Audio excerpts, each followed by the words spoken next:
Hello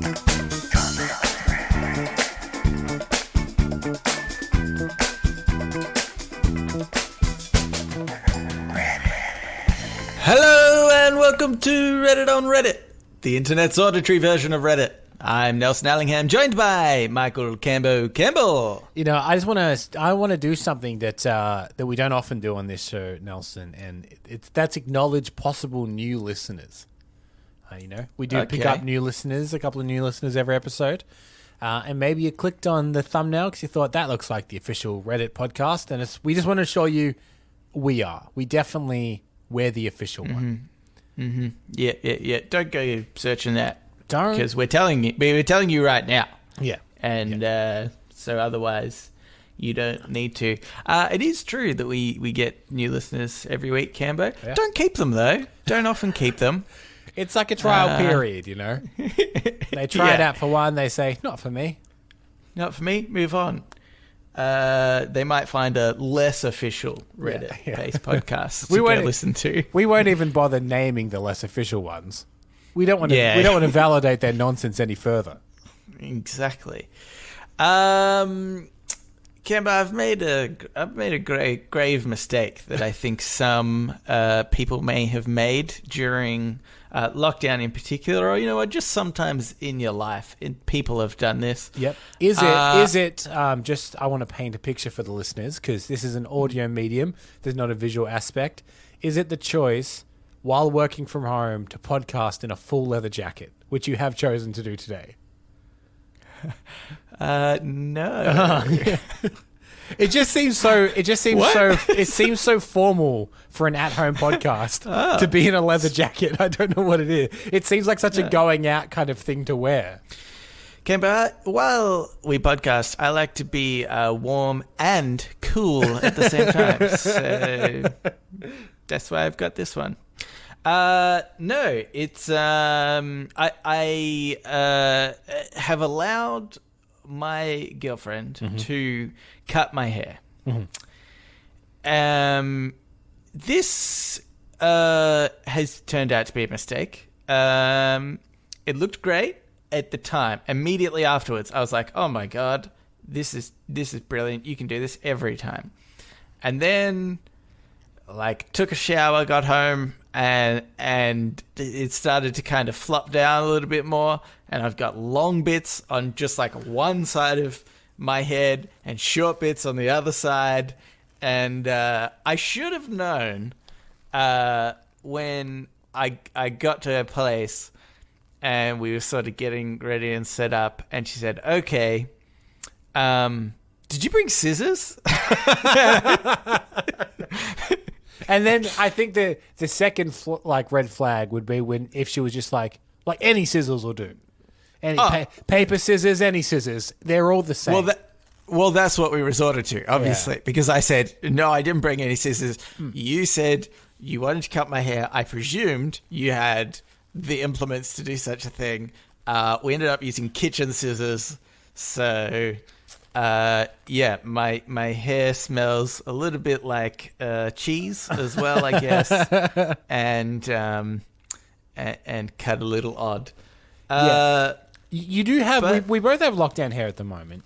I would say mine's slightly less noticeable because mine's brushed back anyway. So unless I turn on certain angles, you can't quite tell. But you're definitely rocking what I would refer to as a mop at the moment. Yeah.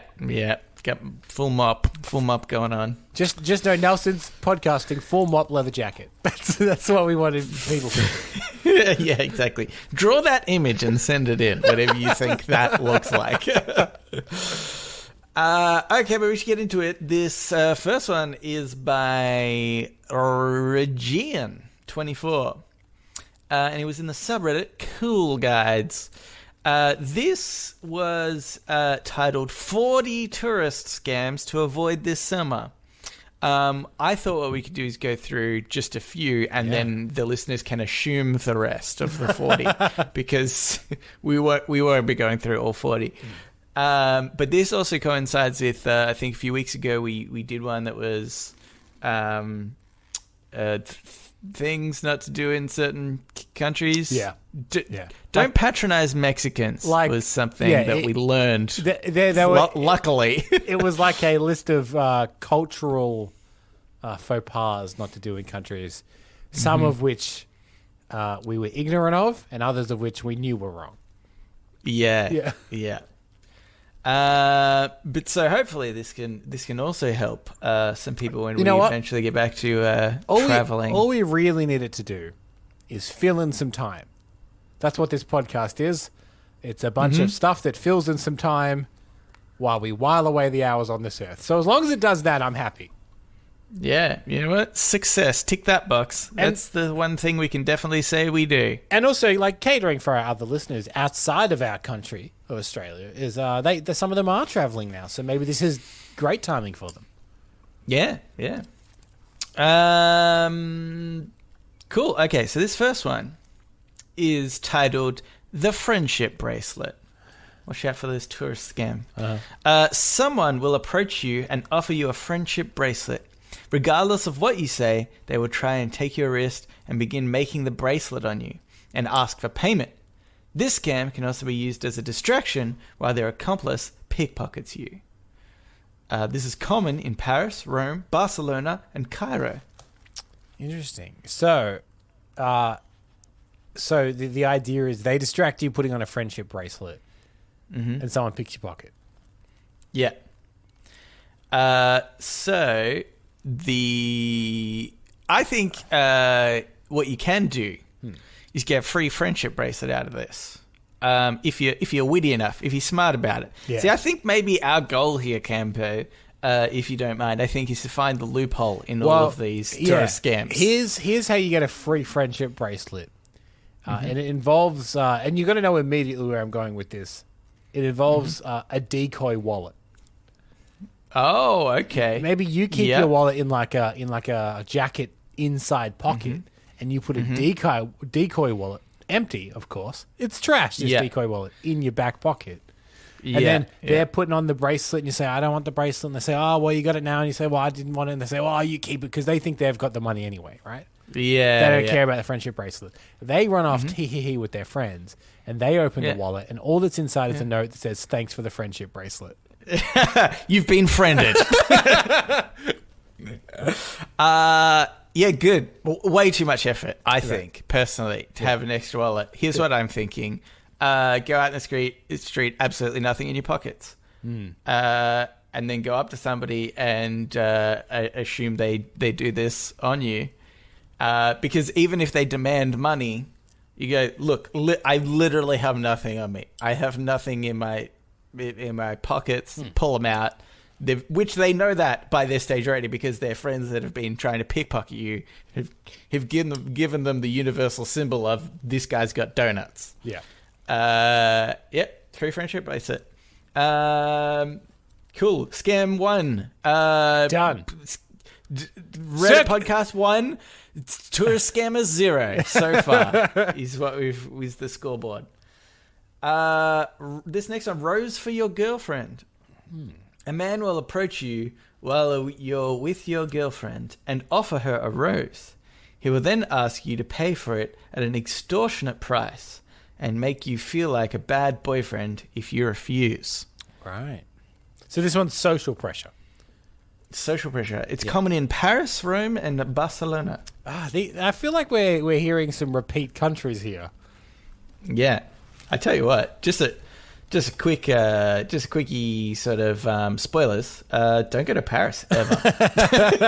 That was honestly my brother's advice when he got back from Paris. Yeah. He was like, hated it, didn't like it at all.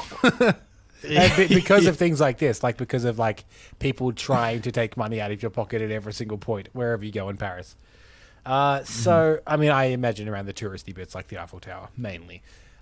So here's the problem with this one. This relies on social pressure and shame, even in a way, right? They're trying to shame you into purchasing something.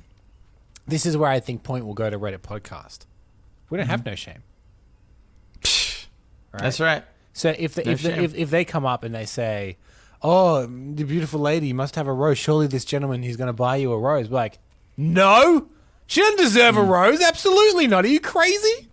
Yeah. I am a bad boyfriend. You're right. Yeah, You're trying to tell me I'm a bad boyfriend? I am. Correct, Mondo.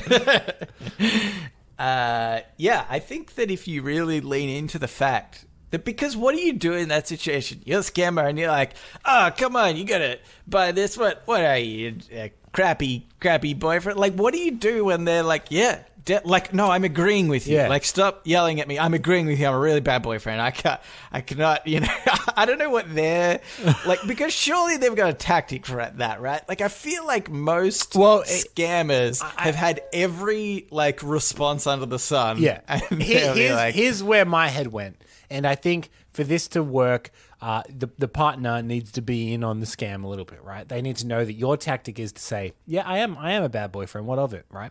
Because I think that if you said that, you were like, yeah, you got me. I'm a bad boyfriend. I don't want to buy the rose. It's whatever. And then I think the tactic for him will be like, what are you doing with this guy, huh? He doesn't deserve you. But come on, baby. You deserve a bit better than that or whatever. And then for her to go, I like it. I like having a bad boyfriend. My very specific thing I'm attracted to is bad boyfriends. So I deliberately picked him because he's a bad boyfriend. The fact he's not buying this rose, I love it. Yeah, that's right. Because then I think, what are they going to say? And then I think he gets frustrated and he says, fine, keep the rose. And then Cambo, Red Free Podcast 2, Tourist Scammers 0. Do you think, I like the idea of also making this person uncomfortable, right? Because they've made you uncomfortable. They've tried to make you uncomfortable, which is, you do your bit, right? I'm a bad boyfriend. She says, yeah, I like bad boyfriends. And then you kind of get really hit and go, oh my God, I love you so much, baby. And you just start making out in front of him. Because then he'll just kind of back away and be like, I don't want, this is weird. I don't want to do this. This is weird. I can't do this. Okay, the found ring. A woman will drop a ring. This is a big one. This is a big one in Paris. I already know this one. And ask. Yeah. A woman will drop a ring right in front of you and ask if you dropped it. When you say no, she will inspect the ring and prove to you that it's real gold. It isn't. She'll then offer to sell it to you for a much, much higher price than it's worth. Common in Paris and... Nope, that's it. Just Paris. I think this one was tried on my brother, actually. It's such a weird thing. I can't imagine if someone was like, oh, did you drop this ring? I said, oh, no. And they said, oh, this is a real gold ring. I could sell you the ring. I'd be like, I didn't want it a moment ago. Yeah. Why would I want it now for money? That's right. Like, I can't imagine any tourist being like, oh my God, a real gold ring? What a great day I'm having. I've got a baguette in Paris and I'm going to buy this expensive gold ring for next to nothing. Do you think if you knew this scam, which now we all do thanks to the Reddit podcast, you could get a free ring by saying... Not Reddit, the website where I got this from, but from the podcast. From the podcast. Reviewed this. Someone comes up to you and says, oh my God, did you drop this ring? You go, oh, I did. Thank you. Take the ring and walk off. Absolutely. I'm assuming there's a contingency where somebody else comes up straight after that and says, hey, that's my ring. What are you doing with it? And then either try like scam 2.0 where somehow they accuse you of being like a thief or something and I don't know, guilt you into paying money or something. Or they just like get it back off you and then that's it, and they try it on the next person. I've got a contingency for this, right? Mm-hmm. And it's to what we want to do is we want to create reasonable doubt. This is my plan here. And I'm assuming that this scam is probably done with a pretty plain, let's say, gold band, right? Yeah. I imagine you can probably get them for cheap and whatever. So.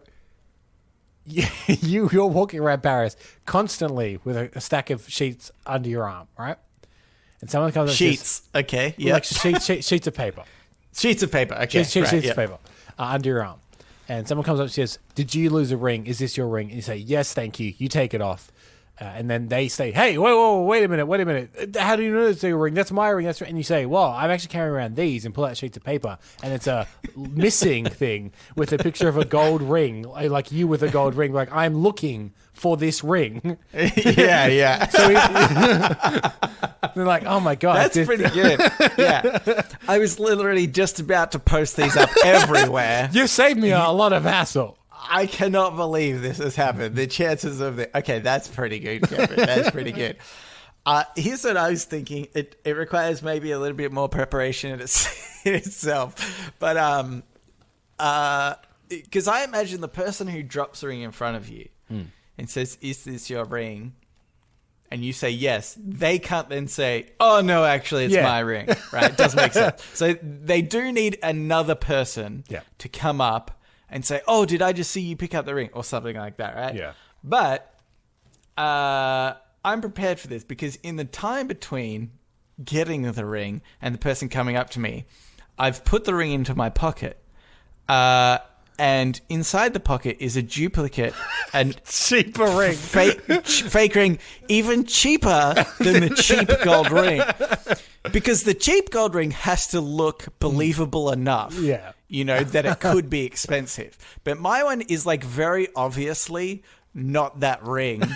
But I would like to think that if I pulled out this secondary ring that looks really crappy and handed it to them, that they couldn't, in good faith, be like, wait, I don't think this is the right ring. I just think that you could get away with it. We're like, no, I put it in my pocket here. Like, I got it out for you. That's it. Walk away.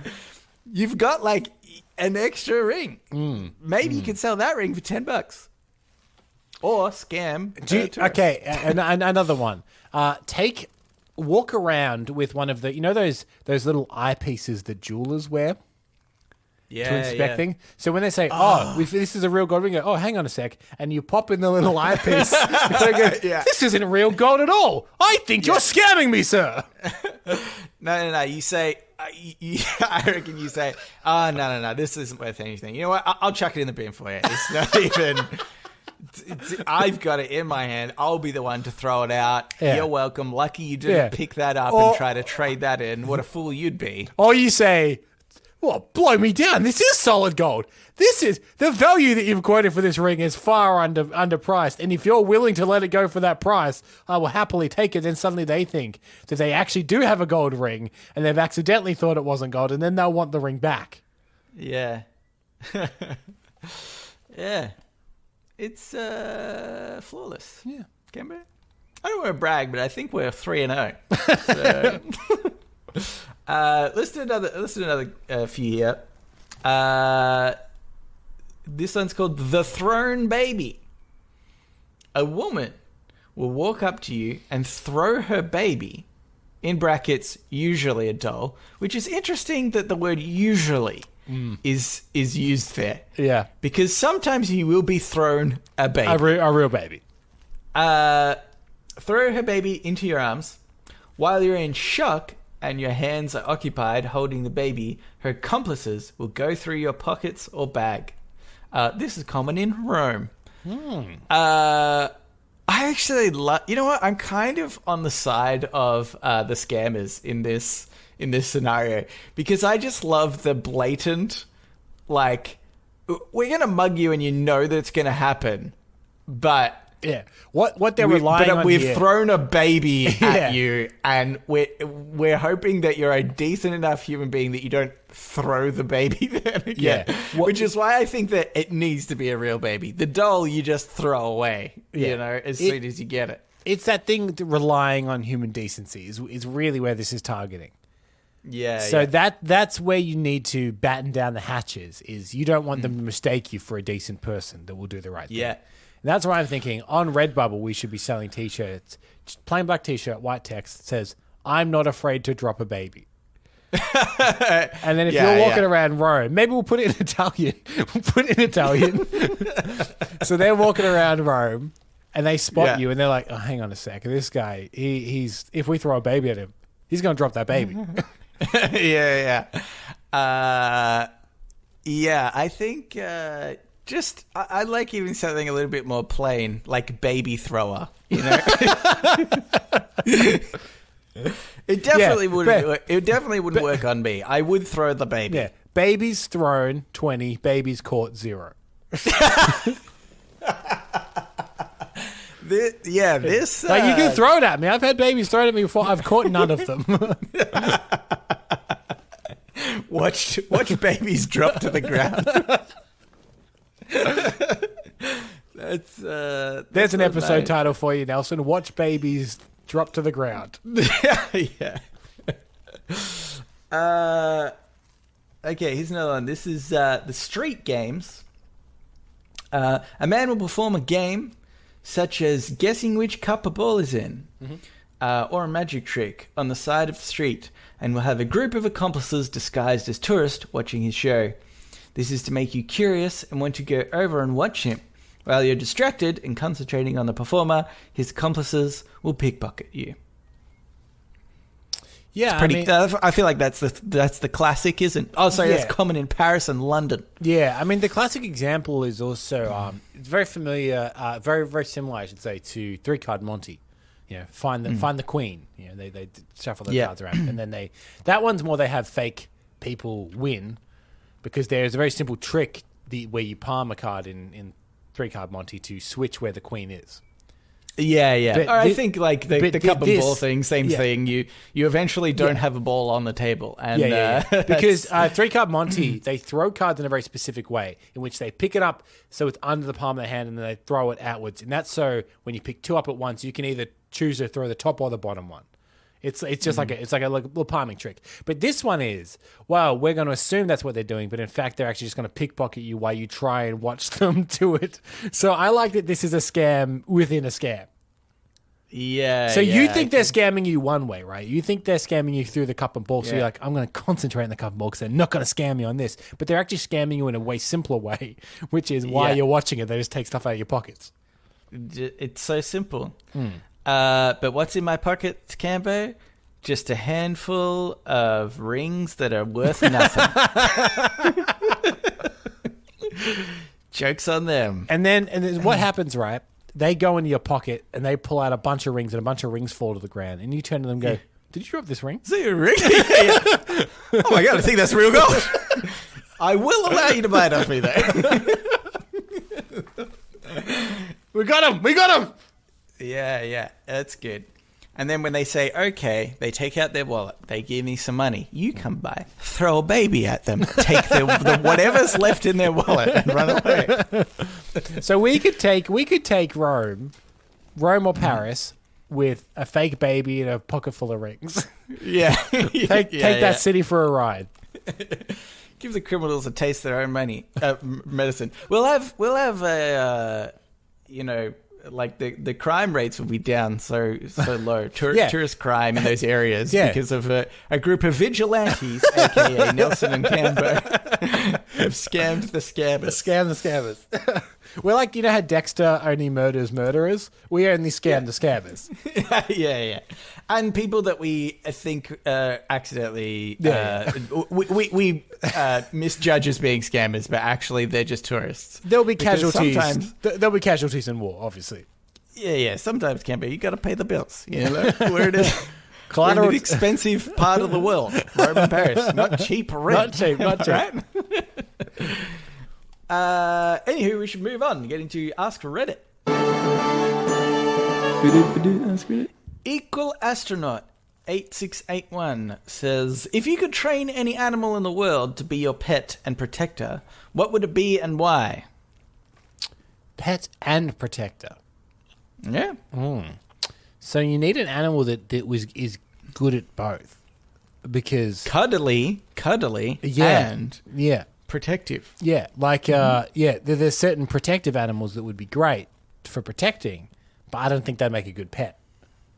Like an elephant would probably be great at protecting. It's big, it's bulky, it'd smash everything down or whatever.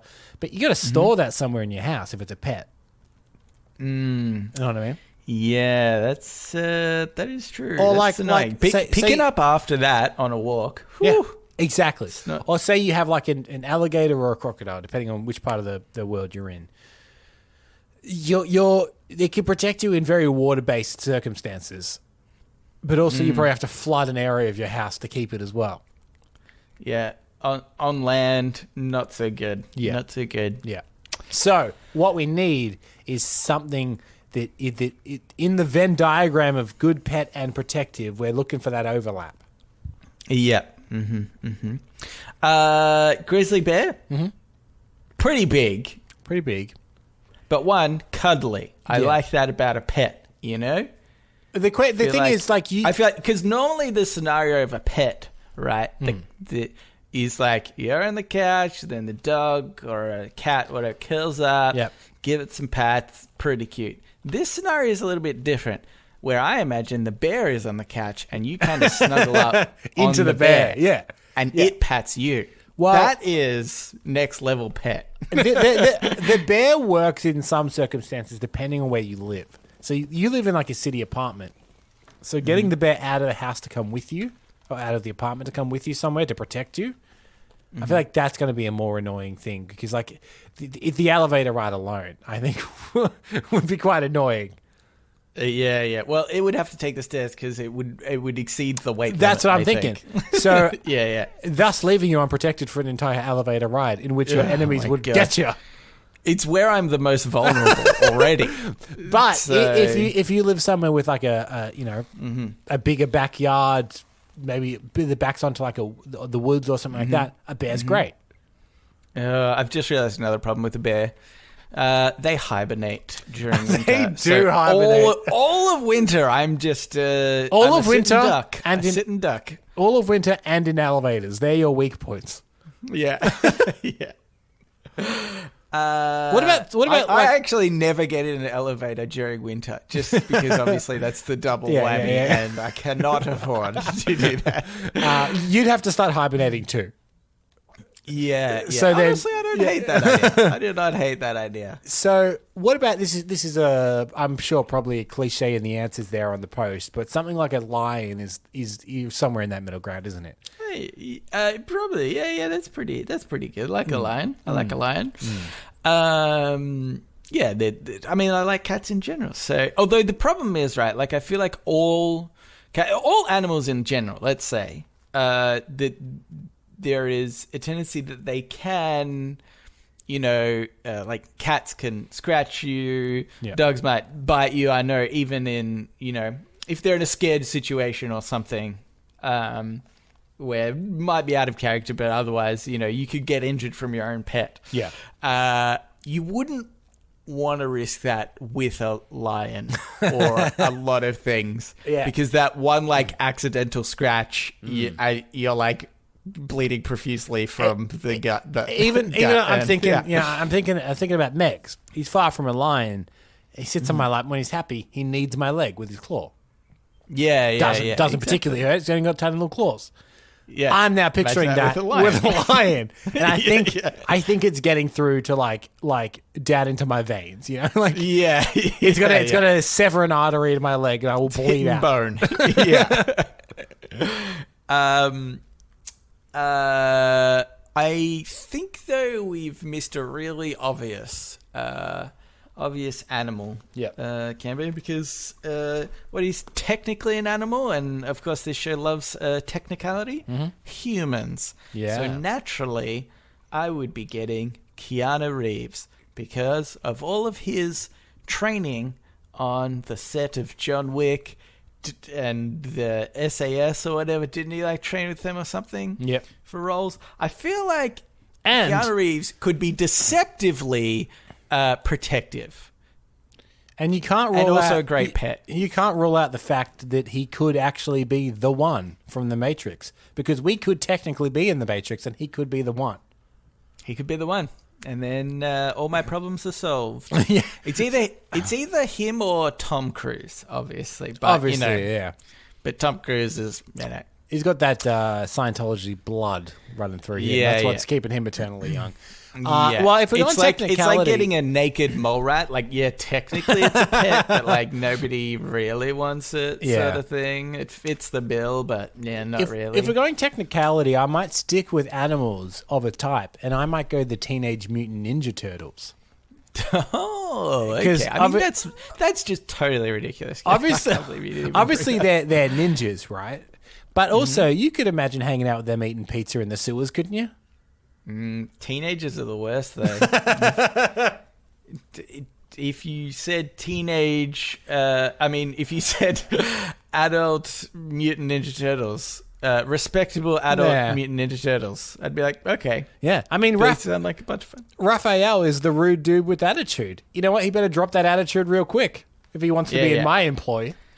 I don't want to be cleaning up pizza boxes around my apartment like constantly. So, no, thank you. I'd much rather Splinter. I'm just joking. Nobody wants Splinter. He's the worst. All right, here's another one. This is by Flippin' Skate. Who is someone alive today who will be remembered in 500 years? Oh God. That's a great question. I think that the safe bet, it depends really how you signify remembered, because any member of the royal family technically will always be documented, and there will always be people that can do lineage of royal families. So even though they probably might not be like name recognition off the top of your head, I'm sure there are people that will still remember this particular Elizabeth or whatnot in certain scholarly things. Is that remembered enough? Yeah, I think that's actually probably a pretty good one. I think Queen Elizabeth right now. So old. She's been around for so long. But, yeah, well, I was going to say, here's the thing. Probably why that's even a better answer is because she might still be alive in 500 years' time. Well, the thing is I believe she is the longest reigning monarch. I think that's correct. Probably. And her section of history is safe until she is bested in that particular stat. Right, because she became, because in every Guinness World Record book, from now until forever, she will be up there, the longest reigning monarch. Because I believe she was quite young when she became the queen. So until tragedy strikes and someone is forced to be the king or the queen at a very young age because their family's wiped out or something, Liz is somewhat safe. Which just seems like it just would never probably happen, right? Like, I feel like, back in the day, strange circumstance led to things that you just think wouldn't happen anymore. But yeah, that's probably a good one. I think no celebrity, no actor or musician that I can think of is would stick around. No. Well, because I was thinking about historically, people that are remembered are often tyrants and philosophers. Yeah. Like the only person like they have. The only person I can think of that's in the entertainment of the arts is Shakespeare. There's been one. There's been one guy in most of history in the last how many hundred years that is the one that everyone remembers or everyone knows. Yeah, that's a good point. I don't think we have a Shakespeare in the entertainment. So yeah, it's gonna be someone very bad. Well, I think someone very smart. I think we do have somebody that is pretty popular in, I would say, the entertainment sort of industry, but also could be considered like a new age philosopher, and I think that's Kanye West. So I think his tweets will be timeless. Or Will Smith's son as well. Will Smith's son is quite the philosopher, if you remember. Jaden Smith, I think. Yeah. He's saying some deep stuff on Twitter. Yeah, okay. We don't really have philosophers today, do we? We figured it all out, Camber. We don't need anybody else. It wasn't that hard. Wouldn't it be funny if it turned out to be someone you really didn't expect? Like, you do travel 500 years into the future, and they say, oh, you're from the year 2021, but you're alive the same year as Tony Robinson. And you're like, what, that motivational speaker guy? Like, yeah, man, he changed everything. We still quote his stuff. Yeah. All our books are based on his teachings in the future. We wiped out all of religion. And we as a society, we love hustle culture. We love the grind. Yeah. Do you think that there is a possibility that, obviously, because the biggest change in the world really is the Industrial Revolution, right? In terms of like technology and information, all of that. So it's unprecedented to sort of really like the understanding of, will these people stand the test of time? We don't have any examples to go back on. As an example, like Jeff Bezos. Yeah. You know, would he be in 500 years? You know, will Amazon stand the test of time? Mm-hmm. If you could probably, there's probably some economist or something that's like, oh no, any good business only has a max of X years or whatever. Yeah. But I think that our world has just changed so much that you could maybe argue that, you know, Amazon might last forever if it's smart enough to kind of keep pivoting for forever and be relevant. And same with companies like Apple or something like that. What they need to do, I think, to make this happen is Amazon needs to start producing history books. And in every history book, they mention Jeff Bezos. And if they become the leader of history books and they're always mentioning Jeff, then Jeff will continue to be remembered all throughout history because most people are getting their history from Amazon-produced history books. Yeah, or even better, Cambo, change history. Change it. Convince everyone. With billions of dollars, I imagine you could change history. You convince everyone that the Amazon rainforest was named after the company. Yeah, or sponsor it so it technically is. Get out of technical. You know, it's in trouble right now. You say, I'm going to give you all the relief you need. One thing is you need to name it the Amazon rainforest. They're like, well, that's a great deal. We don't even have to change the name. But in his mind, he goes, gotcha. I meant the other Amazon. Yeah. Do you think Neil Armstrong will stand the test of time, being first man on the moon? Yeah, maybe. I mean, he's not alive today. That seems like a really significant. Oh, yeah. That's true. Yeah. Technically, by this question, it doesn't work. But but in the recent history, somebody that might stand the test of time. Because then, actually, okay, let's say, how about then if we looked at the first person on Mars, which seemingly could be a possibility in our lifetime. You know, somebody that is alive right now might be the first person on Mars. Yeah. Potentially. Yeah. So do we think they might be then able to stand the test of time? Will that be such an accomplishment? Because I kind of feel like it will be, you know? Like landing on the moon was friggin' amazing. I'm still blown away that they friggin' did that. That's amazing. Explorers are a good one, right? Like in Australia, we all know who discovered, in quotation marks, Australia. Right, and same with it. Like everyone knows who discovered America. So discovery and the first to be somewhere, especially if it becomes a civilization afterward, is a good way to be remembered in history. And Australia wasn't discovered long enough ago to even register this because we're 200 odd years old. Like we're quite a young country. But I think that the whole Captain Cook thing will continue through history, I think 500 years time. So I think first person on Mars, if Mars becomes a colony in any way, there'll always be that first person to put their foot down. We will obviously always be remembered as the longest Reddit-based podcast. Yep. Longest running Reddit-based podcast. So should we take a cue from the Queen, because she's the longest reigning monarch. So we the longest running and the longest reigning Reddit-based podcast. Longest reigning does sound. It sounds good, doesn't it?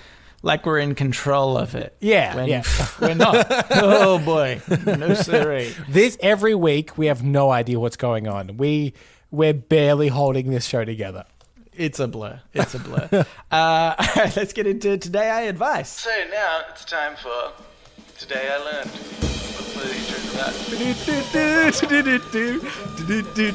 Today I Learned. And also sometimes advice. This Today I Learned is by Somniferous. Wait. I can do this.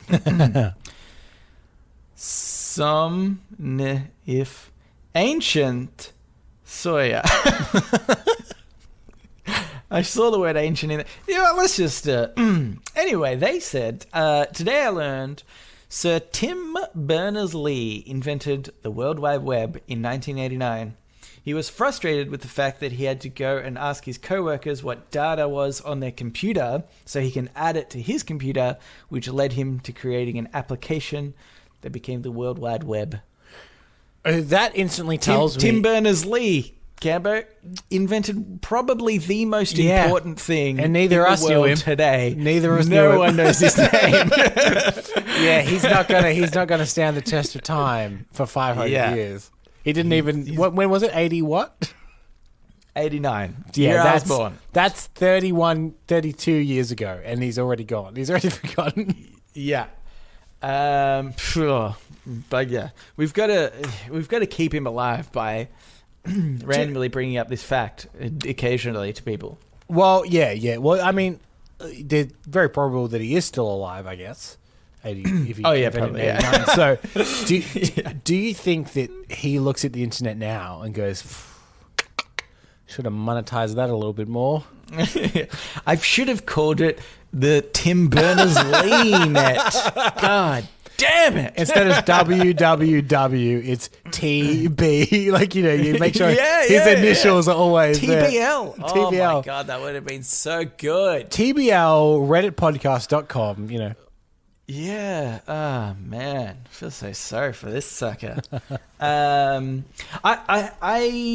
sort of brought this up because I do find this so fascinating, like just how, I guess, simplistic the idea of the internet is and how complex it is become. And, it's one of those things that... obviously not necessarily an accident, created it purposefully, but I imagine had no idea the extent that this would get to in his lifetime. Like that is, I can't fathom the idea of, creating something that becomes as big as the internet. That's insane. I want to know, because that would have been a closed system at first, right? Yeah. I imagine it would have just been like a LAN, one cable to one computer, one to the other, and you just share data across, and that's all it would be. The question is, when did it go from being a closed system to like an open system? That's the big kickoff point, and then scale. Yeah, that's right. Yeah, God, I hope he made money from that. I don't know. Like, honestly, and I can say this because I didn't create the internet, but I think there's some part of me that would be so content with the fact that I made something so helpful that it literally changed the world. Like, I feel like I wouldn't care that I didn't make any money from it. Like, I think if you think of life's accomplishments, and obviously we speak very often about just making money being the most important thing about life. So but if I could create the internet or something that has like such a large, totally life-changing thing for the world, then I think I would be content with that. So I've just quickly binged something here, Nelson, which is I typed in Tim Berners-Lee net worth. Right. And if we are to believe celebritynetworth.com, tbl.celebritynetworth.com, it says that Tim Berners-Lee net worth is estimated to be around 10 million. Which is obviously very, very, very healthy amount of money to have. Mm-hmm. Yeah. But the other, like, how it offers other questions? Yeah. The top one is, why isn't Tim Berners-Lee a billionaire? Is the other one that people search. And why isn't Tim Berners-Lee rich? Why isn't it so? Obviously, this is something that people seem to be like, wow, it's crazy that he didn't, totally cash in on this. Yeah, that's right. I mean, it's probably one of these things where you don't necessarily know what you've got until until the applications of it expand. Because I would say probably in 89, computers weren't even thought of as being something that like everybody personal would have. Yeah. Yeah, they were sort of meant to be like tools that, big companies could use to do complex calculations. Yeah. And that was kind of it. So I think even then, if he's like, yep, I'm able to do this, too bad it's only on such a small scale where only so few people in the world have computers and will be able to utilize this. I think that there is... Yeah, he probably just had no idea of the scale that it could get to. Yeah. And does it say how old he is? Can you quickly bing that? Yeah, let me bing that. Hang on. And if he's still alive? Tim Berners-Lee. We could have him on the show and be like, look at what you've done. Without the internet, we wouldn't be here, you asshole. Born 66 years old. 66? Pretty young still, yeah, he invented that in like early 30s. Yeah. Yeah. That's nuts. Yeah. That's so nuts. Oh my God, I'm early 30s, Cameron. God damn it! When are you going to invent the world-changing thing and not make enough money from it? Look, here's a bit of clickbait for you. This is from vanityfair.com. And this is the headline. I'm not even going to click the article. I just want you to know the headline. I was devastated, said Tim Berners-Lee, man who created the internet.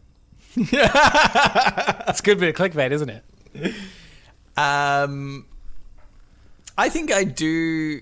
I'm not sure exactly what that's a reference to, but I do remember reading like ages ago something along the lines that was just as clickbaity. Yeah. That was like, the guy who invented the internet regrets that, he didn't make it harder for child pornography to be spread or something, like that. But which honestly, it is, he should have thought about that. It would have been weird because he said like it's hard to imagine the scale that it would have grown to. And it would be weird if that was like his number one thing. It's like, I've invented this thing for sharing data. First things first, I have protected from all child pornography just in case, straight away. Yeah. Like, what, Tim? Yeah. You weirdo. We will never endorse this product.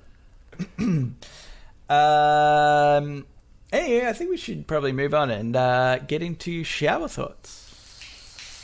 Shower thoughts, shower thoughts, shower thoughts, shower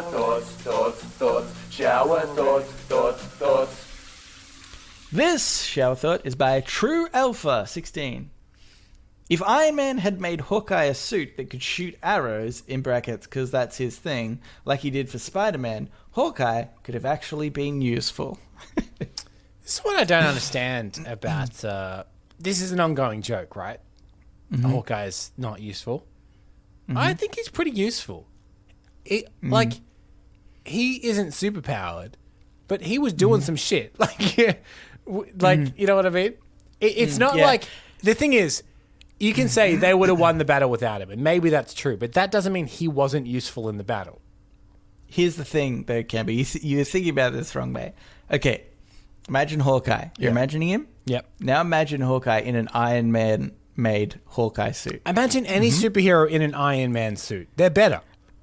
Very much, I think, the point of this. I mean, maybe not, there's some Put Black Widow in an Iron Man suit. She's better. Yeah, absolutely. This is my point, actually. Yeah. I think Tony Stark had it wrong. And he was like, Avengers, we'll, get the people that are already kind of doing this, combat warfare stuff and get them, and put them together and whatnot. I think what he should have done is like, because really when it comes down to it, right? If your ability doesn't really mean much because you're just going to be supplemented by a suit, Yeah. then really what you should be judged on is the content of your character and morality. You know, if you're like, if Tony Stark was to judge you as saying that you have a great sense of morality, you have great moral judgment, he should make a suit for you. Yeah. And then you can fight and all about it. Because really that's the only thing that you need to worry about if you're just some superhuman fighty robot thing. Yeah, I mean, the question is, like, what does this person assume this Iron Man suit will do for Hawkeye that he isn't already doing? Because his thing is bow and arrow, and he has perfect aim. Does the suit aim better? Because he's already got perfect aim. Or does it just let him do something else entirely, in which case you're not using what he's very good at either? Yeah, well, here's the thing. I think it could make him fly, right? Obviously. Yeah. And you're like, yeah, that makes him better at something that he couldn't do. But this is what I imagine. Iron Man could make a suit for me that has a bow and arrow that auto aims perfectly, just like Hawkeye, but I can fly. So me in the suit could defeat regular or Hawkeye. Right. And I have great moral judgment. So what happens if your suit... Here's the thing, right? If your suit malfunctions, Hawkeye still has a base of ability to fall back on. So say he's got a suit and you've got a suit, but you're equally matched because your suit has perfect aim and so does his. But those suits break down, so you have to get out of the suits. And now suddenly it's you versus Hawkeye. He has a secondary backup set of abilities. Yeah. And then I say, wait, Hawkeye, maybe Tony Stark was wrong. And you are truly more moral, have a better moral judgment than I do. But I guess the only way you can prove that is by not defeating me. You know, because otherwise that would be immoral. And really get him in a quandary. And while he's thinking about it, stab him in the shins. You know? No, stab him in the eyes so he can't aim. Oh, shit, the eyes. Why did I go for the shins? I don't know. He doesn't need his legs for shit. I'm glad we thought about this. But I also want to point out, if we're going by movie Tony Stark, his suit... that's the only one I go by, by the way. His suit also, if I remember correctly, created that artificial intelligence that almost destroyed the world. So it's not like he's infallible either. Yeah, but it didn't, so... Yeah. But what do you want, Camber? Tony Stark creates a lot of villains, is what I'm saying. Like, a lot of the time, Tony Stark creates a villain. And I feel like if he did this, somehow he would create Hawkeye as a villain. Yeah. I mean, okay, that's a good point. Maybe the power will go to Hawkeye's head. Yeah, even after he died, spoiler alert, I suppose, for this movie, even after he died, he created a Spider-Man's villain because Mysterio is only evil because Tony Stark fired him from his company. So even after he's dead, to a whole different superhero, he's still making villains with his dumb technology. Yeah, that's right. And isn't it also... Even the other Spider-Man movie... Yes! They get fired because of Tony Stark. Yeah. And like they were going to clean it up. And it's like, no, Stark Industries is going to clean it up. has made 100% of Spider-Man's villains in the Spider-Man movies within the MCU. And he created all of his own villains, and he created the villain for the Avengers in the second Avengers movie. He's created roughly 60% of all Marvel villains. Yeah. Okay, now I really want to see a movie where he does give Hawkeye an Iron Man suit and then Hawkeye becomes a villain. I'd like to see that. Here's another one, KB. This is by Hello Kelly. If we treated our career like a loving relationship, more people would recognize abuse sooner than later and leave. Do you think that enough people do recognize abuse in an abusive relationship? this was going to be my point Yeah. on this one. I was like, this is actually a great analogy. The funny thing is, this is such a great analogy. It even goes over Hello Kelly's head because they don't realize that it is like an abusive relationship. Yeah. And people don't get out of abusive relationships, really struggle hard to get out of them. Yeah. It is exactly like that. It's not that we need to treat them like that. It's that people need to be aware that's what it's like. Yeah. And I think, some people would really... But at least in the work one, you're earning money. Yeah. Yeah. That's a good point. But although I think that's such a thing that it's almost like, well, that's the silver lining, but also it can be the thing that is keeping people there, I think, sometimes. The idea of not having an income by leaving, I think, can be one of those factors that actually keeps you there and whatnot. To continue the analogy, that's also what keeps people in abusive relationships a lot of the time. Yeah, Is dependency and security of money. Yeah, that's true. That's true. I just thought that was an interesting point. All right, let's move on into podnapping. Oh my God, I'm being podnapped! Podnapping. All right, Camber, I've had enough of your shit. Okay. Last week, listeners will know, unless you're one of those rare new listeners, and you've made it this far, you basically didn't do podnapping. I think you'll find I did. Technically. You gave a real shit podnapping. It wasn't really anything. You asked somebody a trivia question, and you were planning to do this for future podnapping. But you've shirked, as far as I'm concerned, you've shirked the responsibility, and I am protesting. Can I claim I've never said I'll do it consecutively, though? I have an idea for a podnapping. Doesn't matter. Doesn't matter. Every time you do it, shirking responsibility. That's how I feel about it. So what I'm doing is I'm going on strike. I'm not going to do podnapping. Okay. But as a responsible striker, I couldn't let the listeners go an episode without a podnapping. Right, I know you can do that, aka last episode. Yeah, but because I originally I was going to reach out and find a scam worker to come and do your job for less money. Yeah. That's what happens when people go on strike mostly. Yeah, that's true.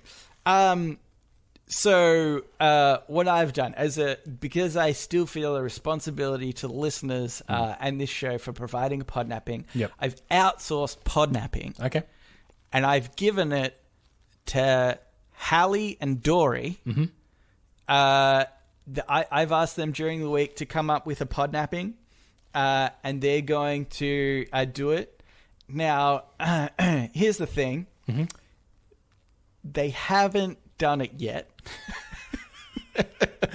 So in just a few minutes, we're going to edit in the podnapping segment that they've done. What? Editing for the first time ever. You really have taught me a lesson here. You're making me edit. That's right. So I guess without further ado, here is the Hallie and Dory podnapping segment. This is Podnapping, where we nap this pod. We take a better podcast and put it in Reddit on Reddit. Hey, this is Dory LeMaster with Hallie Scheifler. And we're putting it on Reddit. Reddit on Reddit part 2. Yeah, whether you like it or not, here we are. Well, this week for Podnapping, Dory and I are playing for the amazing title of Aussie Aficionado.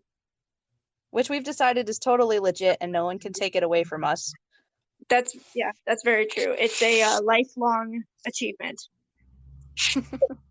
So we both found some trivia for Australia with a little bit of help from Hasm, and we are going to figure out who can guess the best about Australia.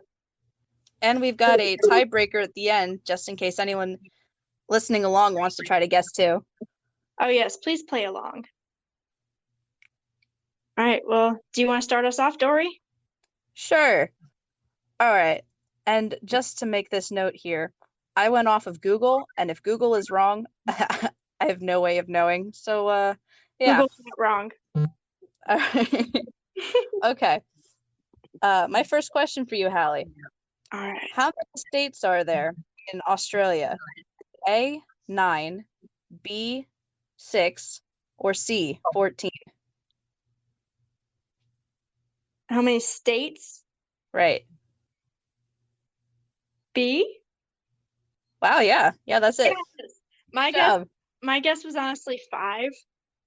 So 6 was at least close enough that I felt comfortable with it. It's definitely not 50. For all I know, it could be, but all right, ready for mine?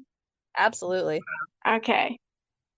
No native Australian animals have A, 3 middle ear bones, B, sweat glands, or C, hooves. What was the third one? Hooves? You know, like Huh. like Yeah, I want to feet. go with I want to go with hooves. I want to go with C. You're very smart. Hey. We're 1-1. I went a little bit more technical with that first question.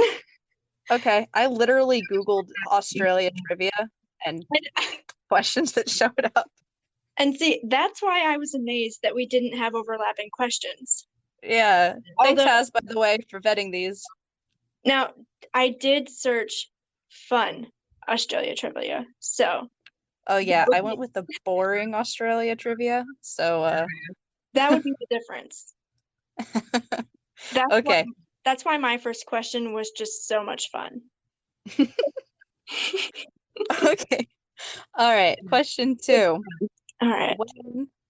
When is Australia Day?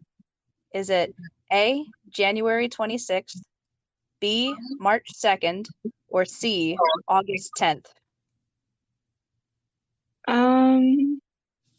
If you had asked me that without like the multiple choice, I would have said October.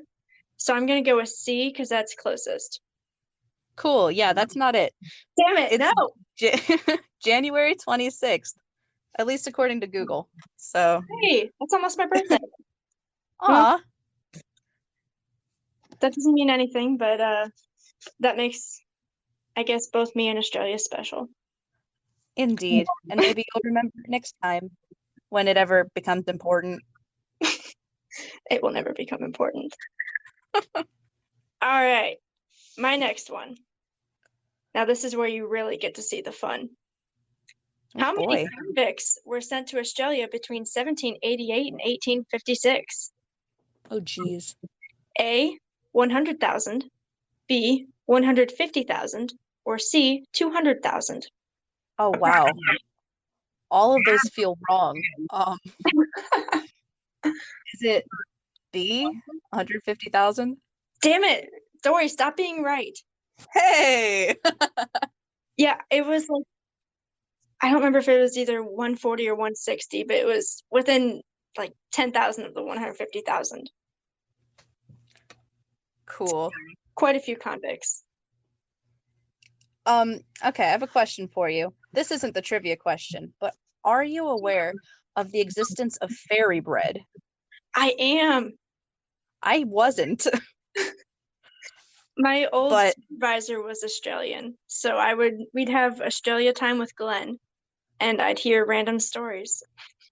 That's kind of cool. Also, really fairy bread is kind of gross. But along those lines, I have a question for you. What do Australians call sprinkles? Is it A, sparklies, B, Jim Jams, or C, hundreds and thousands? Well, first and foremost, those are all stupid names for sprinkles. Agreed. Would you repeat those again? Is it A, sparklies, I really B, hope not. Jim Jams, or C, hundreds and thousands? So I've heard of people calling sprinkles jimmies. I guess I'm gonna go with B. Okay. Now, Australia, we need to have a talk because who calls sprinkles hundreds and thousands? What? Like, I thought you guys shortened things, not called it like 3 words.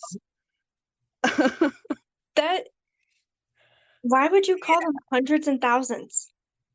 Dude, I've no idea. I mean, I guess it's true in the most literal sense. There are hundreds and thousands of them. Jim Jams is at least fun to say, though. Thank you. I came up with that. Did you come up with it because people call them jimmies, or did you just randomly pull that? I think I went to college with a guy who called them jimmies, and we all just stared at him because he was crazy. At least you didn't call them sparkle. What do you call them, sparkle? Sparklies. I came up with that one too. I hope someone out there does call them sparklies. You know what? Why not? It's better than hundreds and thousands. It really is.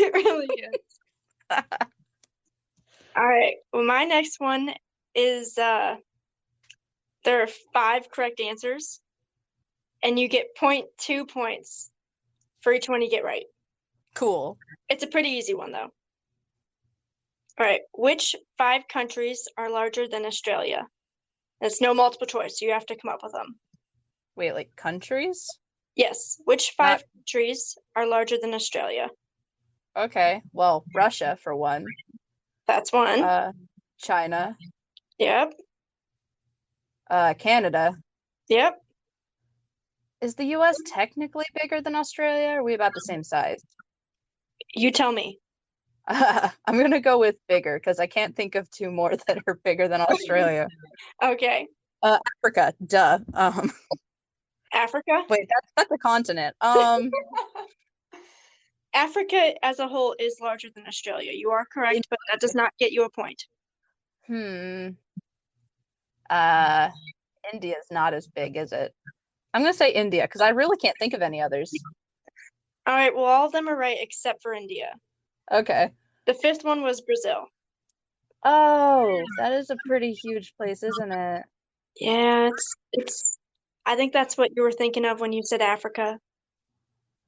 Probably. Yes, because I didn't pass 5th grade geometry.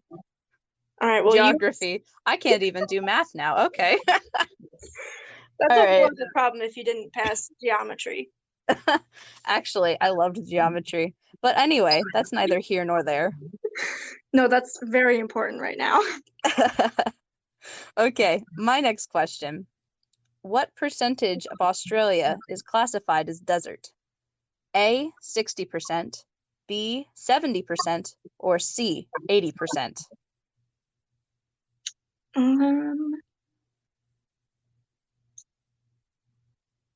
I'm afraid to go with C because that sounds like too much. But I've been guessing B a lot. Maybe that's my plan. I'm going to go with B. It is B, 70%. Yes. Which between you and me and no one else, that sounds like a hellscape. Oh my goodness. Yeah, that's honestly, that's kind of surprising until you start to learn a little bit about Australia. I just assumed it was like all beaches and stuff. And then you actually look at a map of Australia for the first time in your life, and it makes sense that there's actually like inland. All right, you ready for the next one? Yep. All right. When an Aussie tried selling New Zealand on eBay, what was the starting price? A, 1 cent, B, $5, C, $100, or D, $2,500. I can't believe someone actually tried to do that. The funny tangent. So I went to Kent State in Ohio and Akron University is number one just kind of a crappy university in my opinion. It's not really, I just don't like it. And they were kind of rivals with Kent. But at some point when I was in high school, when they got a new president of the University of Akron, someone listed it on Craigslist. I think for like $1,000 or something. It got taken down, but they listed on Craigslist and said something about like, yeah, we know the campus isn't great, but the president's quarters are beautiful, newly redone, wonderfully furnished. So yeah, I think Did you say, what was that? sorry, did you say that the listing was on eBay? Yes, which I was just about to say. I think it's easier to put things on Craigslist than eBay. So that's kind of impressive. I thought eBay like kind of had to approve your listing. Yeah. Like, there had to be enough information for it, but Kudos for whoever actually tried this. I appreciate that, man. would you like to I'm hear gonna- the answers again? Honestly, I want to go with 1 cent. Any mad lad is gonna be putting Australia up for sale. It's gonna start at 1 cent, right? They put New Zealand for sale. Okay, New Zealand. That's a little bit more. Hold on. What was the highest one? All right, so yeah, they were trying to sell New Zealand, not Australia. It was I'd buy that. $5, $100, or $2,500. 2,500. That sounds like a beautiful price for New Zealand. I'd buy it. Well, unfortunately, it actually was 1 cent. No way. Yes, it was. Which honestly, I have a bone to pick with them because if you're going to sell the country, get as much money as you can for it. Yeah, I mean, they filmed Lord of the Rings there. You can make a mint on that. I mean, you're going through all the effort of putting it on eBay. You might as well get it. I approve. Okay. All right, ready for the next one? Sure am. All right. Which constellation is depicted on the Australian flag?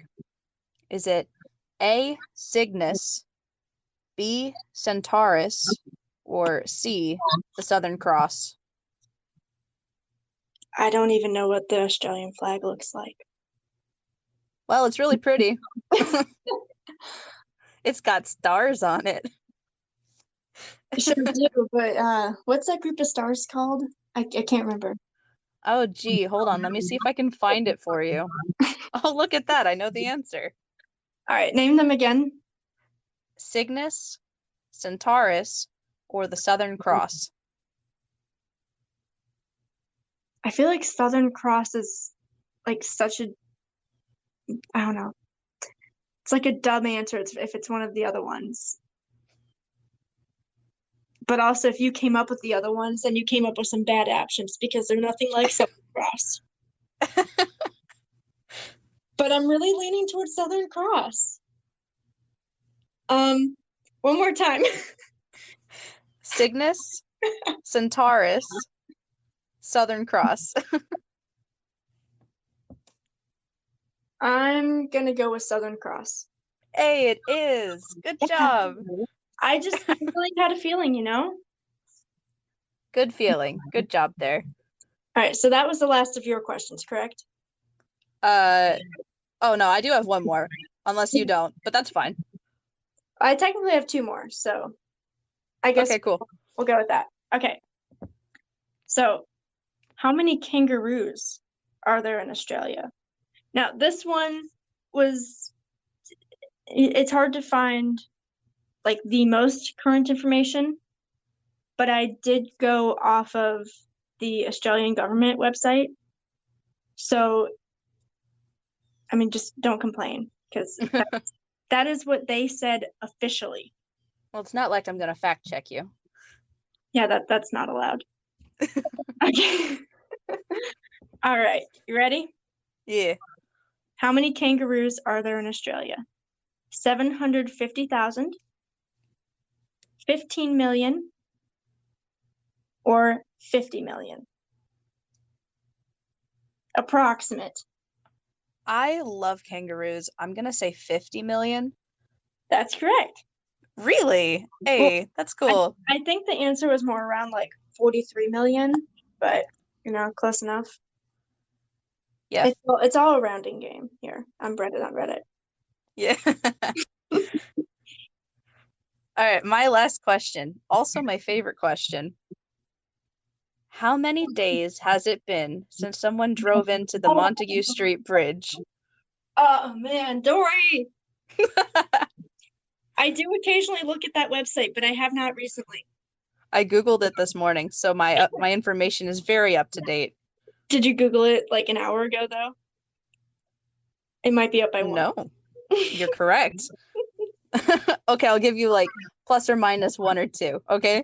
Okay. A, 34, B, 59, C, 61. Wait, if you give me plus or minus 1 or 2, then 59 and 61 are a little bit too close, in my opinion. Oh, you're right. How about plus or minus 1? That's not how I wanted you to go. Now they've been in lockdown,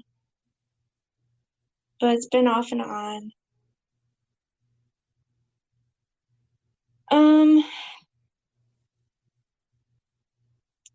I'm gonna go with B. 59. So close. It's C, 61.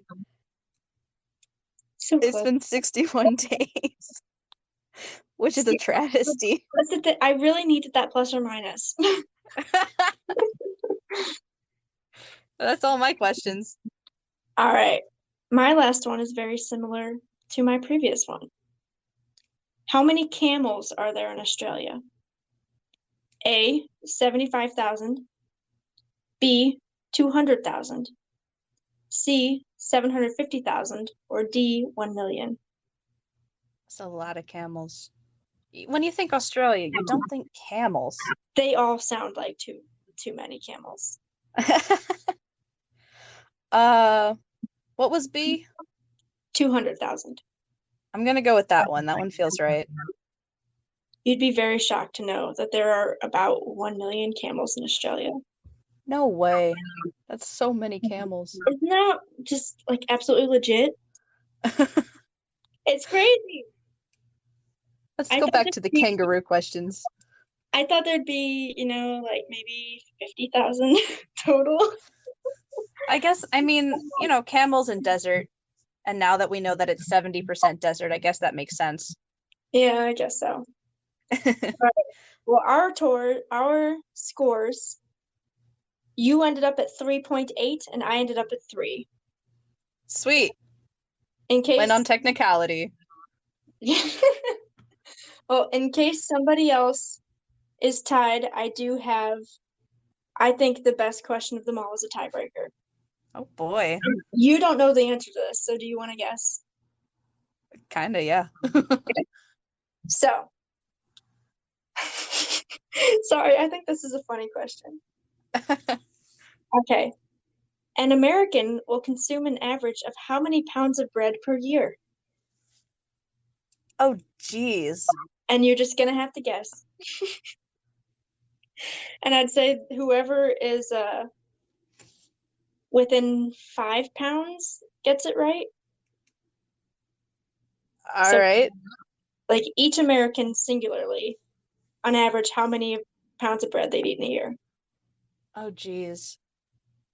I'm gonna guess 100 because that's a nice even number.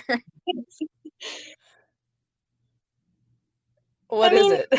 If you divide it by 2, you're close. The Oh, answer really? the answer is 53 pounds of bread a year. Wow, I really underestimated our fellow Americans. I know, right?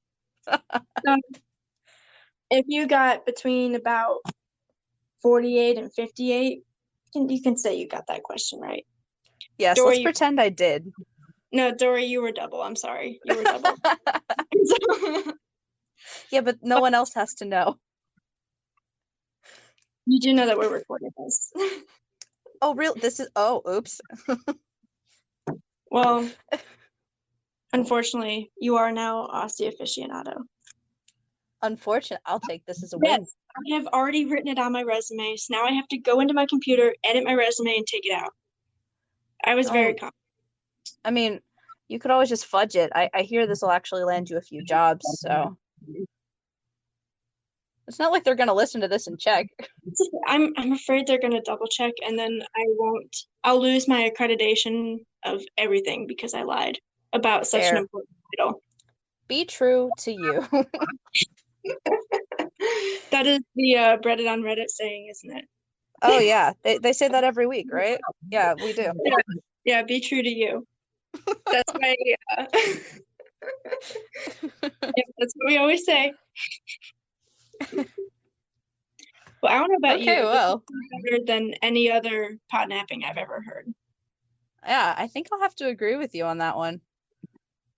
It's been way more fact driven, much more educational, and I can't say more fun, but it had bread in it, so that Yeah, for a solid like minute there.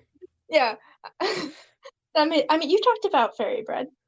Yeah. Okay, a Wait, minute and 4 seconds. Yeah, we talked about it twice. We've hit all of the bread markers. Sweet. All right. Okay. Unfortunately, I think that's the end of our podnapping because I've ran out of questions. Sweet. Me too. That was fun. Also, Cambo, this is what you get for taking the easy way out of podnapping. I'm sorry. We were roped into Are doing you? it. No, I'm Yeah, not. sorry. In quotations. Very sorry. It's Nelson's fault. It's not ours. Please forgive us. But Or also, don't do what you want. You're welcome. What a great segment that was. That was so good. What was your favorite Yeah. part, Nelson? I couldn't pick one personally. You know what? I was going to say the start, but then the middle and end had me as That well. ending. Oh my god! Don't Yeah. write it. We don't want to hear about it. You know what I'm saying? because we just We lived know, through we it. It was know. really great. Really great. But now it's time for the Ask Me Anything, where listeners of the show, just like you, listener, can write in and ask us anything you want. Go on here. Funnily enough, Yeah. I'm actually... I swear to God, this was 100% coincidence, not set up at all, but our emails are from Dory and Hallie, and it was just the order that they were in, and it's a Dory and Hallie heavy end of the show. The last half hour has featured them very prominently. So yes, Dory or Doza has written in. Says, hey fellas, first off, Cambo, Duel of the Fates was brilliantly done, and I genuinely wish that was the movie we got instead of Rise of Skywalker. That is a reference to Cancel Movie Report, for those not in the know. Anyway, on a Star Wars note, I have a hot take for you guys. I am personally of the opinion that The Bad Batch, The Mandalorian, and the last 3 seasons of The Clone Wars are better content than the rest of the Star Wars saga combined. Sure, the first 6 movies were great, but there's something about the way the show's enhanced and built upon the Star Wars story that I just love. I tend to dismiss the sequel trilogy altogether because I was a huge fan of the expanded universe, and I guess I'm still salty that Disney scrapped it. Anyway, here's my AMA. Do you guys have any hot takes on any popular TV or movies? Cheers, and thanks for the mild weekly dose of serotonin, Doza, fuckhead podcast listener. Yes. I tuned out of the Star Wars stuff. Any comments on that? Well, the real question is, like, do we have any hot takes on any kind of pop culture? Yeah. I was just thinking if you wanted to comment on the Star Wars stuff first. I it. haven't seen Agree. The Bad Batch or the Clone Wars. I don't know what it is. I have a hard time with Star Wars animation, though I hear it's very good. Yeah, The Mandalorian is great. It's very cartoony, isn't it? That's the problem with the cartoon, isn't it? Yeah. Like it's not like a. But what I mean is, it's not like a anime style cartoon. It's like cartoon. Like CG animation. But from what I understand is the Clone Wars in particular starts off very kid friendly, and then evolves in less kid friendly. So they realized that they were pandering to the wrong audience. Yeah, because they're like, Star Wars fans are 30-year-old people now, and they're very angry. Yeah. Yeah, I haven't watched those. Mandalorian's great.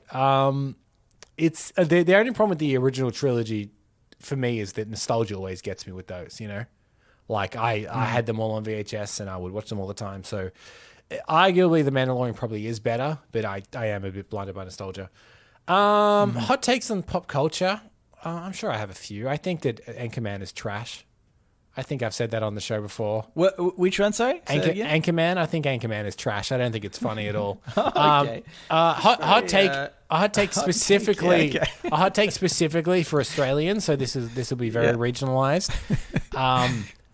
So we have an Irish girl that works at my work, and we were talking about Australian media, like movies and TV, and someone said to her, "Oh, you need to watch The Castle. The Castle is hilarious." And then she's like, "Oh, okay, yeah, I'll put it on my list." And they walked away, and I turned to her and went, "Don't watch The Castle." it was like very good. Like the time that it released, it absolutely caught the zeitgeist of the time. But if you haven't lived in Australia for however many years and you come and you watch The Castle, it's got nothing for you. Like I don't think to any modern audience that movie holds up at all.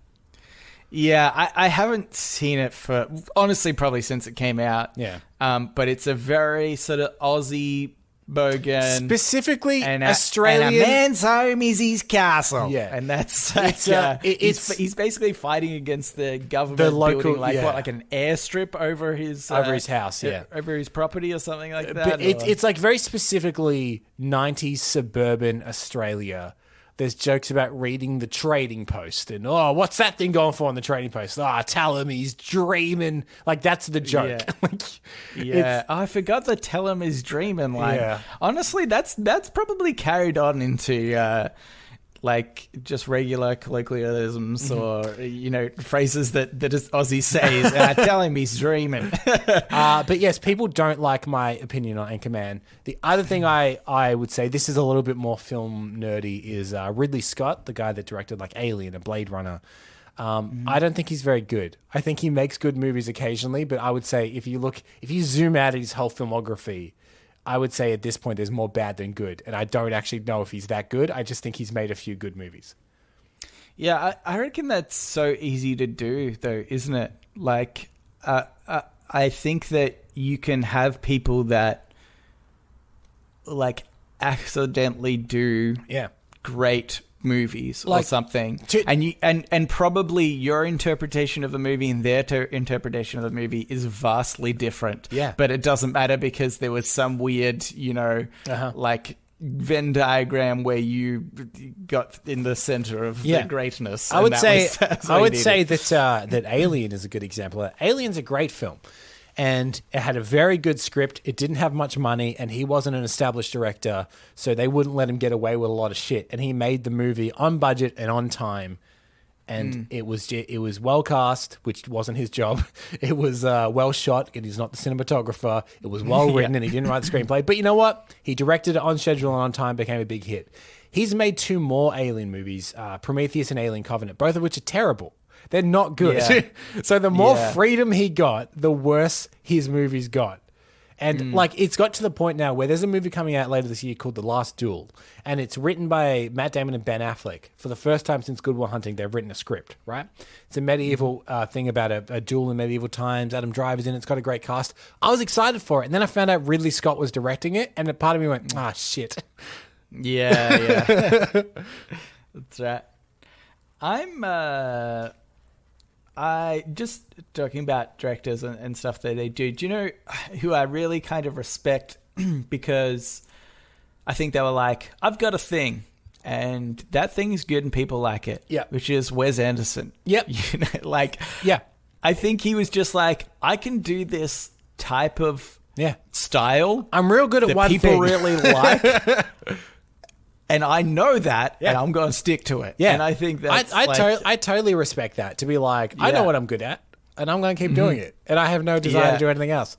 The other one that people tend to get a bit defensive about is I don't think Steven Spielberg's been good for almost 20 years. He was great, absolutely great, but everything he's made since about the mid-2000s is fine. But it's just totally forgettable. So because a lot of people love Steven Spielberg. They grew up on Steven Spielberg, so they don't like hearing that he hasn't made a really, really good film in 20 years. It's all Ready Player One or The Post or whatever bullshit. I mean, I think really the hot take is don't invest in any one person. No. For anything. Judge the content that comes out on its own. And that's what you can do. People that suck now can get better as well. Like, it goes both ways. I have this argument with this guy at my work about Kristen Stewart because I think she's great. And all he knows her from is Twilight. And he's just, he will not ever see anything that she's in because of Twilight. Yeah. And I'm like, that's sad because she's genuinely really great. But I'll never be able to convince you of this because you're unwilling to ever see it. And unwilling to admit that someone that admittedly was in bad movies can now be in good movies and act well. Yeah. I sort of even wonder, like, is Twilight even a bad movie? I feel like it can be just not your type of movie, but is it, would you say technically? Like, I don't know whether, I mean, it's been so long since I've watched them, I can't remember if it's, like, stereotypically terrible or, I don't know. It's not great. Like, it's pretty hokey and whatever. I mean, huge hit, so clearly connecting. And I'd say there's value in anything that connects that widely. But, like, it's not great. But Kristen Stewart, for example, was just hired to do a job, and she was 19 years old, and the whole world went, fuck you. Because a working actress did a job admirably. And for some reason, like the world. For some reason, everyone blamed her. I have a question. Does your coworker have the same opinion of David Patton's Rob Pattinson? I would say, that's what I meant, yeah. I would say yes, right up until he was cast as Batman. Oh, yeah, right. And I love Rob Pattinson. I think genuinely, without hyperbole, Rob Pattinson is one of the best actors of our generation. He's awesome. Great. He's so good. Yeah. But again, he's very good at like committing to his character and stuff. I think in the same way that like, I think Leonardo DiCaprio very like. I reckon his performances really super stand out. I will even say, and look, this will be maybe a hot take. The difference between Rob Pattinson and Leonardo DiCaprio is Leonardo DiCaprio is always noticeably Leonardo DiCaprio, but Robert Pattinson seems more different in every movie. You know what I mean? Like Leo plays a certain type a lot, and maybe it's just because he's so famous. I think there's stuff that's like he played the guy in Django, you know. Yeah. I would quite different. I would say though, like I think it's to be unfairly to him. It's to do with how famous he is, in a way, because it's Leonardo DiCaprio. So you see all of his little Leonardo DiCaprio isms, right, in every character he plays, and he can't help that because that's just who he is. And maybe it's because Rob Pattinson is slightly less famous that he seems more different in each role. But I'm sure that'll change if he ever reaches the fame of Leonardo DiCaprio, then it'll be harder to distinguish. Like, he's basically the same in every role. Yeah. Because there is a thing that people say about Leonardo DiCaprio, which is very true, which is he's a very good actor, but he relies a lot on the outburst of anger and yelling a lot, which is like the trick to be like, look how good I'm acting, I'm yelling at this. And there's supercuts of it, of like, talk low, yell really loud. He does do that a lot, but he's very good. Mm. They should start writing that in the script, Camber. It's making him look like he's got a stereotype or a habit. Here's what I've learned. Dory, great question to ask Camber. Just hot take on popular TV movies. He's got that covered for... He could keep going. I could keep going. I have to stop him. I could keep going. And not only that, but she complimented me at the top of the email. I love this email. It's my favorite email I've ever read. Here's my hot take. Yeah. Cambo. I quite liked the TV series You. So it did pretty good job. Isn't that really popular? I think it might be relatively. Yeah. I think it can. I think it's one of those ones where it could seem like a turn-off instantly. But because it's kind of just about this stalker guy, and it's narrated the whole way through. And I think that just like some of there's like little boxes that I think people could check off that are like, that's not my thing. But, and I definitely wouldn't have watched this on my own, but my girlfriend was like, oh, it's good and you should watch it. And I was like, okay, fine. But yeah, it's actually really good and just like suspenseful. Last hot take from me, which does tend to anger people from time to time, is that Scrubs doesn't hold up. Yeah, it really doesn't, which is so sad. And I loved the shit out of that I show. say that I'm a big fan of the TV series Ted Lasso, which is by the creator of Scrubs. The same guy that created Scrubs created Ted Lasso, and everything that is good about Scrubs is in Ted Lasso, but they've dropped all the shit that doesn't work about Scrubs. Like, watching Scrubs now, it's just, it broke my heart how much I didn't find it funny anymore. I find it so weird that something like that can happen, where it's like, it's like I could go back and watch Seinfeld and I think still be like kind of satisfied with it, which is like older and it didn't date. I mean, I guess it's kind of the topics they're talking about a little bit, but it's just so weird that it was like this very specific, super successful show somehow has gone from like 10 to 0 in a few years kind of thing. It's just so weird. Anyway, here's what I'm thinking, Gembo. I have a feeling that the podnapping may have gone for we remember it, so it definitely did, and we've gone way over time. It definitely did. So anyway, let's get through this second email from Hallie. Okay. Gentlemen cunts, I would like to start off by congratulating you on a very successful season 1 of Reddit on Reddit. Oh, thank you very much. In my experience, it is one of the best bingeable podcast seasons out there. Oh, great. Now on to the serious issue. I couldn't help but notice that I was not given credit for starting the Gentleman Cunts greeting. Frankly, I am shocked and disappointed that one of my greatest contributions to this podcast has been overlooked, especially considering now I have, considering that I now have to override my phone's autocorrect because it suggests cunts more than you would expect. That's so funny. I'm not mad. I'm just disappointed. Hazza. Oh man, that's she's disappointed. That's really sucks. It's really funny though that it auto corrects the cunts. Mine, my phone won't have it. It's like you couldn't possibly mean to say cunt, and I do quite often. Trying to swear on autocorrect is ducking the worst. Yeah, it is. It is. I want to know what autocorrect changed it to. On your phone. Don't you need to manually punt or something? Punt, maybe it's punt. We're going to find out in real time. I know we're out of time because podnapping ran so long, but I'm going to do this anyway. Okay. Count. Oh, yeah. Oh, you forgot the U. Bullshit, I did. I can't count the amount of times I've called you a count.